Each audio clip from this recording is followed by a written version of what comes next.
Родители на Константин му биле царот Констација Флор и царицата Елена. Три големи борби имал Константин кога се зацарил. Една против Макцени, тиранин во Рим, а друга против скитите на Дунав и трета против византинците. Пред победата со Макцени, кога Константин имал голема грижа и се сомневал во својот успех, среде бел ден му се јавил блескав крст на небото, сиот закитен со звезди, на кој пишувало "Со ова победувај". Восхитен царот наредил да му исковаат голем крст, сличен на тој што му се јавил и да го носат пред војската. Со силата на крстот тој стекнал славна победа над бројно надмоćниот непријател. Макцени се удавил во реката Тибар. Набргу потоа Константин го издал прочуениот едикт во Милано во 313 година за престанок на гонењата на христијаните. По победата над византинците, Константин изградил прекрасна престолнина на Босфор, позната како Константинопол.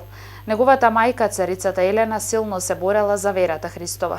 Во Ерусалим го пронашла честниот крст Господов и на Голгота ја изградила црквата на Воскресението и уште многу други цркви во светата земја. Царот Константин Велики и неговата мајка, царицата Елена, за нивните заслуги во признавањето и ширењето на христијанството, Светата црква ги прогласила за светители и рамноапостолни, што значи по значење рамни на апостолите. Царот Константин спаѓа меѓу најзначајните личности во историјата на човештвото, бидејќи по подолго прогонување на христијанството, тој е првиот владетел на големата римска империја што е признал оваа вера. Царот Константин се упокоил во својата 65 година во 337 година во градот Никомидија.